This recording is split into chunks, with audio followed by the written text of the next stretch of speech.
So these are the products that I used. I first keyed up the area.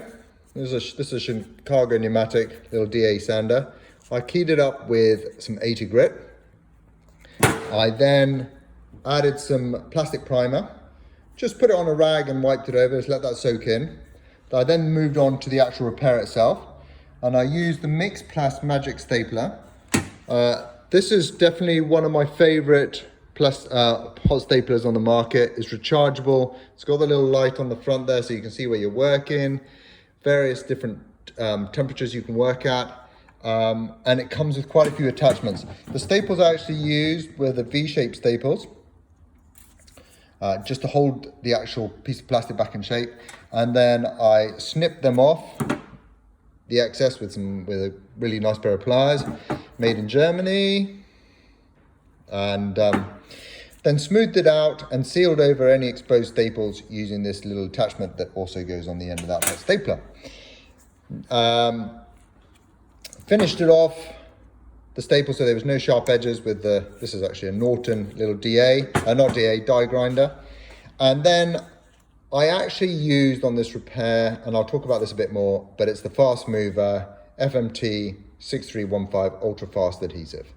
It's got a working time of 35 seconds, sanding time of 15 minutes, and a paint time of 40. But obviously we're not doing any sanding now, and we're not doing any painting. But you'll see in the next post, the next video, a little bit more about that and why I chose to use this method instead. There you go. Probably wondering why I chose to use the Fast Mover cold welding product adhesive instead of actually hot welding it. Yes, I would have hot welded this originally. That would have been my sort of first choice. But because there's no damage to the paintwork, I just did not want to run the risk of, because you've got to get it at quite a temperature to weld in the rod, and I didn't want to make, to run the risk of damaging the paintwork on the outside here because of any heat that I needed to create on the inside. So that's why I chose to hot staple it and cold weld it using this FMT 6315, which is a super fast adhesive. Really, really strong. I wouldn't repair cracks with this. I wouldn't fill holes with bumper. For that, I would use the Colad, but for sticking bits like this back on, definitely worthwhile. But you saw in the video, I reinforced it using some staples.